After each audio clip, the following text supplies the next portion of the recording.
Look at verses 8 and 9. 1 Corinthians 8, this is what Paul says. He says in verse 8, it's true that we can't win God's approval by what we eat. We're not earning anything with God by what we eat. We don't lose anything if we don't eat it, and we don't gain anything if we do. Verse 9, but you must be careful so that your freedom does not cause others with a weaker conscience to stumble. That's the point. Is that we have got to be careful that even if we have the personal freedom to do something, we at times have to choose not to so that others with a weaker conscience won't stumble in their faith, because that's an eternal thing. That's an eternal thing. It's a kingdom thing. It's not about what we're doing. It's about how what we're doing affects who's watching, right?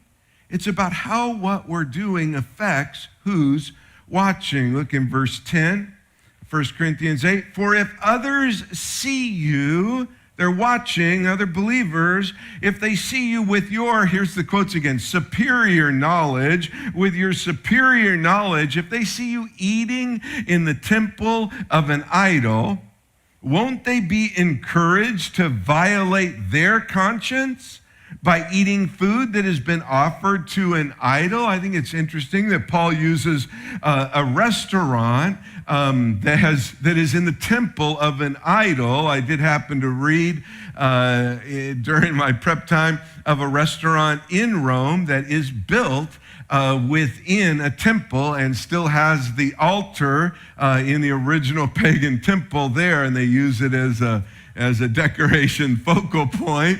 And so you can actually go and eat in the temple of an idol. But I think the restaurant thing works because if others see you, right? If others see you in that Italian restaurant with your glass of wine, and they came to Christ because they needed to be freed from alcoholism, and they see you, in what you consider liberty, does it encourage them, look at verse 10, does it encourage them to violate their conscience? What does that mean, to violate their conscience? It means that you create a struggle in their conscience, like, wait a minute. I came to Christ to get rid of alcohol, and now someone I look up to is, got 2 empty bottles of vino on their table. Those big bottles like at Olive Garden, they had the picture of the guy, the bottle's like this big. Boom. Not good. Not good. If they see you doing that, won't they be encouraged to violate their conscience?